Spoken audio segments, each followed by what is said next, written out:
I want you to think about the last time you bought tires. There's a good chance you had a brand in mind before you even walked in. Maybe it was Michelin because your dad swore by them. Maybe it was Goodyear because you've always bought American. Maybe it was BFGoodrich because you drive a truck and it just feels right. Maybe it was Firestone because they've been around forever and that has to mean something. That feeling of brand confidence, that quiet certainty that you know what you're buying, is worth a lot of money to a lot of people. And I need to tell you something that's going to complicate it, not destroy it, complicate it. Because the truth here is more interesting than either all tires are the same or premium brands are always worth it. And the truth starts with a corporate structure that most drivers have never seen. Let's start with Firestone. You probably know Firestone, American brand founded in 1900 in Akron, Ohio. Harvey Firestone was a personal friend of Henry Ford and Thomas Edison. The brand is about as American as it gets. So here's a question. Who owns Firestone right now, today, in 2025? Bridgestone. The Japanese company acquired Firestone in 1988. Firestone is a Bridgestone product, manufactured under Bridgestone's oversight, sold through Bridgestone's network. Now here's the next one. BFGoodrich, the rugged American brand you see on off-road trucks and Baja race vehicles. Who owns that? Michelin. The French company acquired BFGoodrich in 1989. And Uniroyal, which has been on American roads since 1892, also Michelin in North America. General Tire, which has been selling tires in the United States since 1915, Continental AG, the German company, bought them in 1987. And here's one that surprises almost everyone. Dayton Tires, cheap, budget-friendly, sold at discount retailers. Who makes those? Bridgestone, same parent company as the premium Bridgestone tires, same corporate family. And Fusion Tires, one of the most frequently discounted brands you'll find at Walmart and budget retailers, also Bridgestone Americas. So sitting at the bottom of the price rack and the top of it in the same store can be two products that trace back to the exact same parent company. Now here's where this gets genuinely interesting, and where the loop I've been building gets more complicated than you expected. Because here's the question that actually matters. Does the same parent company mean the same tire? And the answer is, it depends. And understanding what it depends on is the most useful thing I'm going to tell you today. Let me explain how this actually works. When Michelin makes a Michelin tire and a Clever tire, Clever being another brand they own, they are not making the same tire with two different labels. Michelin's flagship tires are developed with hundreds of millions of dollars in compound research, proprietary silica blending processes, and testing programs that run for years before a single tire reaches a consumer. Their budget sub-brands like Riken or Cornoran use older compound formulations, simpler construction, and less rigorous development cycles. The parent company is the same. The investment behind the product is not. And that matters enormously when lives are on the line. Here's the data that makes this concrete. In the 2023 ADAC Summer Tire Test, ADAC being Germany's largest automobile club and one of the most respected independent tire testing organizations in the world, they tested a VW Golf 8 with a budget Asian tire against the Continental Premium Contact 6, which is Continental's flagship consumer tire. Both were brought to an emergency stop from 80 kilometers per hour. The Continental stopped in 34.4 meters. The budget tire stopped in nearly 60 meters, almost 60 meters. The ADAC testers described the result as perilous, noting that the VW Golf fitted with the budget tire would have crashed into the already stationary Continental-equipped car at a residual speed of 52 kilometers per hour. Not a minor tap, a 52 kilometer per hour rear collision on the same road in the same conditions with tires that cost a fraction of the price.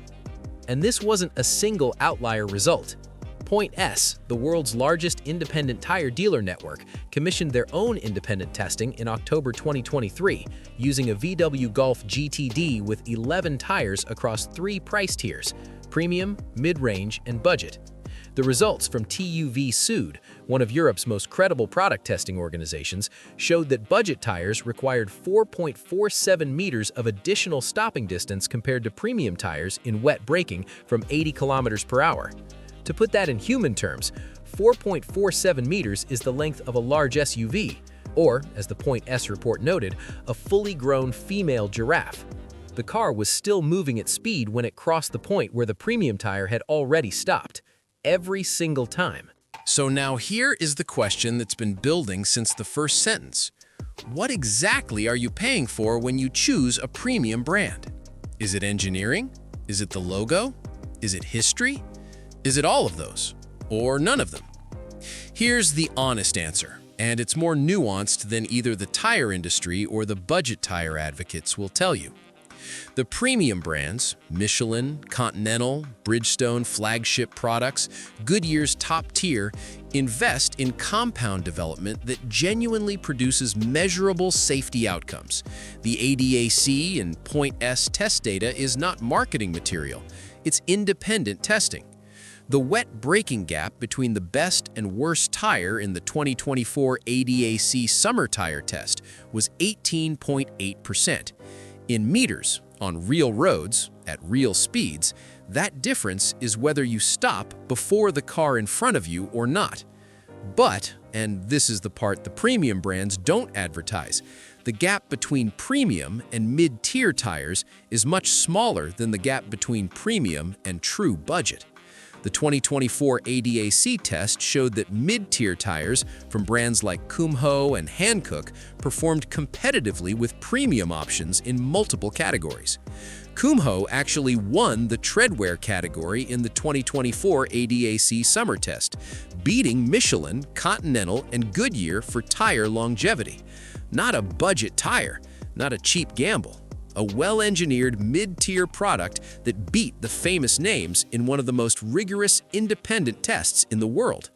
And Linglong, yes, the Chinese manufacturer you'll find in the budget section of most retailers, won the external road noise category in that same 2024 ADAC test, ahead of Michelin, ahead of Continental, ahead of everyone. So the real picture is this.